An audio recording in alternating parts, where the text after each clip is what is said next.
Good morning. New technologies, new developments are always welcome. But then, as we know, that the new technologies or the new developments can also have a deleterious effect.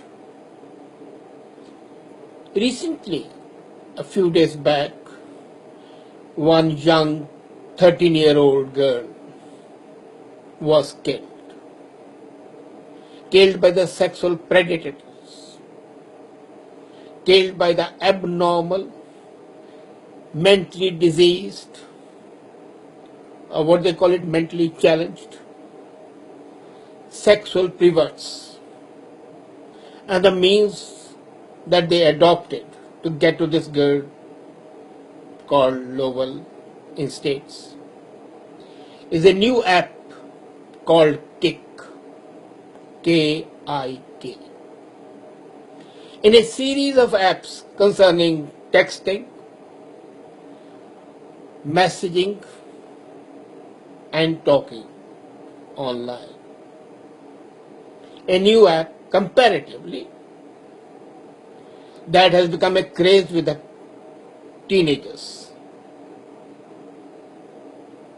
WhatsApp was there, Skype is there, messengers are there, and now Kick. Developed about 7 years back in the technological headquarters of Canada, Waterloo. This app provides unlimited, unrestrained texting, sending images, and communicating. It's a rage with the teenagers, as I said earlier. Today, 277 million teenagers are subscribing to this app. So you can well understand and well imagine the number of the people who are ensnared by this app.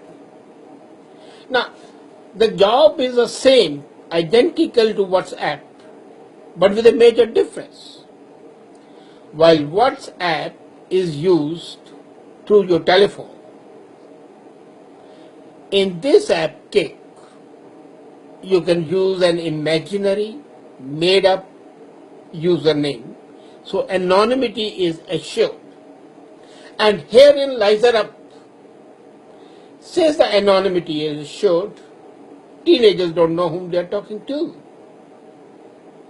And it gives the sexual predators, who are always on the outlook to exploit the weak, the vulnerable, the impressionable, have an easy means to approach them. With the result that they send messages, they talk, and they sexually exploit them.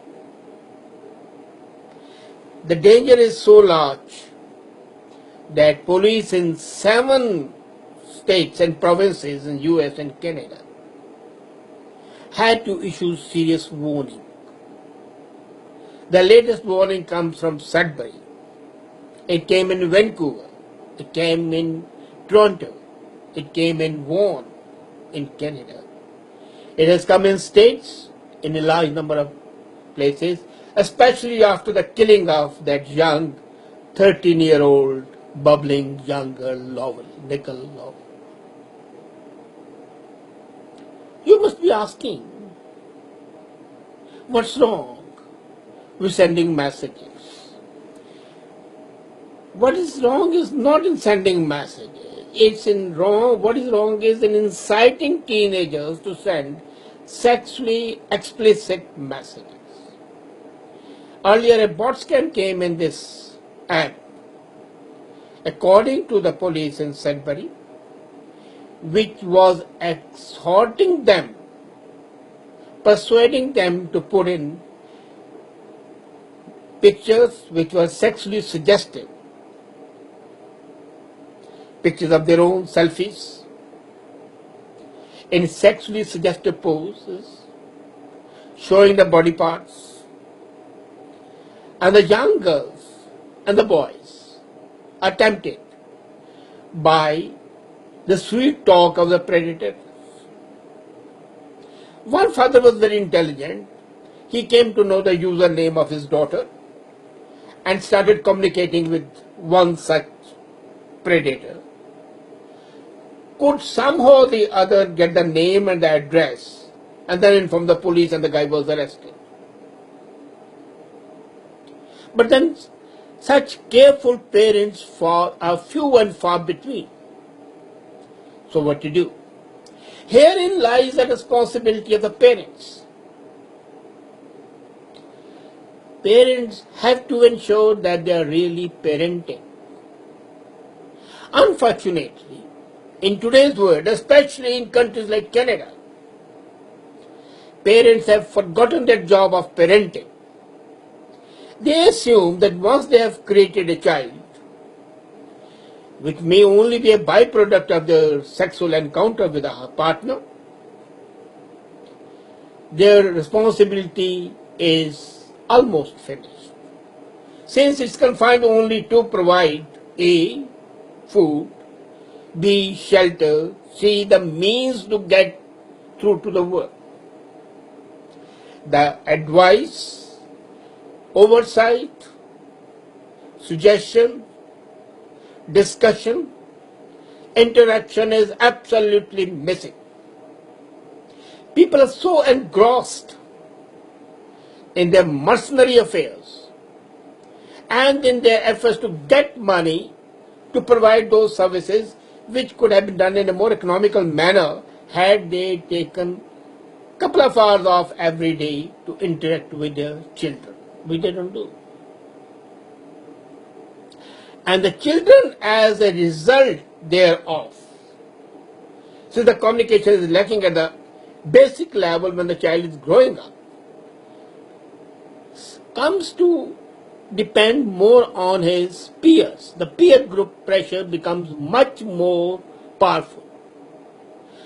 Peer group is always important. Let's not forget that. But if there is a ballast, if there is a balancing of the parents' interaction, siblings' interaction, then the peer group pressure would be considerably less. What happens in most of the families is that the child finds his communication with the parents blocked. The parents are concerned with, how was the school today? You are doing great? How are the grades? How are your games going on? Papa, I'm going out. Okay, have a nice time. And that ends the matter. Asking 4 questions ritually does not mean interaction. Secondly, extreme privacy generates isolation. And in that cocoon of privacy, the child is an easy prey to the predators.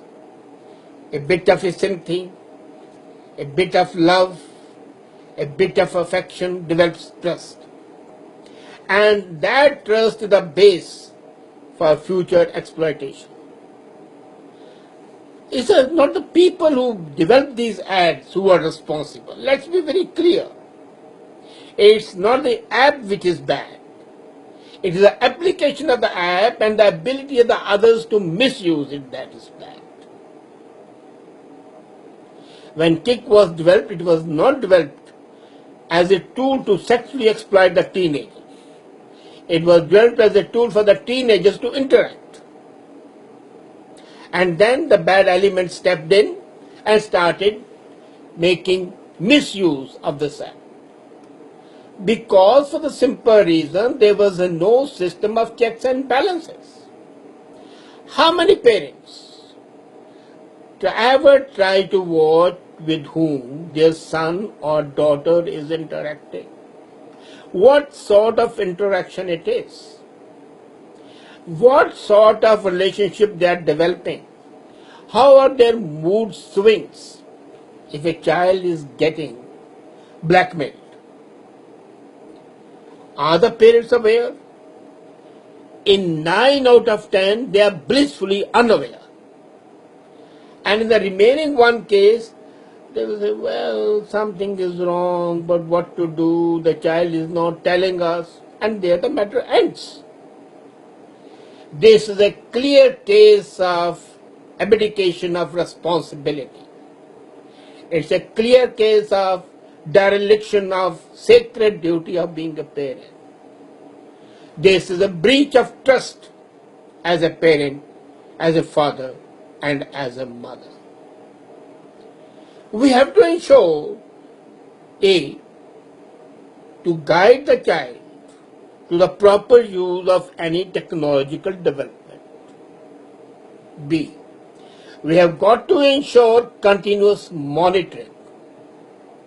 I'm amazed. We buy a simple thing. We want to get a house built and we are constantly monitoring how the progress is going on. We purchase a car, we look after the maintenance of the car. Here we are bringing up a child and we neither care to monitor the progress except ask half a dozen inane stupid questions that have no meaning whatsoever. Have we ever discussed with the children the real issues? No. In 8 out of 10 issues, we think they are out of bounds because the propriety doesn't demand that the parents should discuss such topics with them. How many fathers will discuss with their sons during their puberty their sexual issues and the sexual manifestations?